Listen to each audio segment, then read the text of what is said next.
Big Boss season 9 finalist demon Pavan తండ్రి దుర్గాప్రసాద్ కన్నుమూశారు. గత కొన్నేళ్లుగా క్యాన్సర్తో పోరాడుతున్న ఆయన మంగళవారం ఉదయం తుదిశ్వాస విడిచారు. కొడుకు బిగ్ బాస్ తెలుగు హౌస్లో పోరాడుతుంటే బయట ఆయన గెలవాలని ఎంతో ఆశపడ్డారు. స్టేజ్ పైకి వచ్చి కొడుకు విజయం కోసం ఆశీర్వదించిన ఆ తండ్రి ఇక లేరు.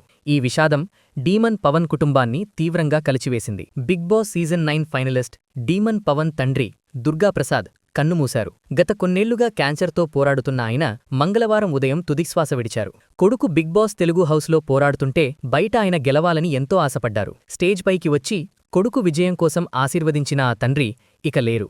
ఈ విషాదం డీమన్ పవన్ కుటుంబాన్ని తీవ్రంగా కలిచివేసింది. Bigg Boss season 9 finalist demon Pavan తండ్రి దుర్గాప్రసాద్ కన్నుమూశారు. గత కొన్నేళ్లుగా క్యాన్సర్తో పోరాడుతున్న ఆయన మంగళవారం ఉదయం తుదిశ్వాస విడిచారు. కొడుకు బిగ్ బాస్ తెలుగు హౌస్లో పోరాడుతుంటే బయట ఆయన గెలవాలని ఎంతో ఆశపడ్డారు. స్టేజ్ పైకి వచ్చి కొడుకు విజయం కోసం ఆశీర్వదించిన ఆ తండ్రి ఇక లేరు. ఈ విషాదం డీమన్ పవన్ కుటుంబాన్ని తీవ్రంగా కలిచివేసింది.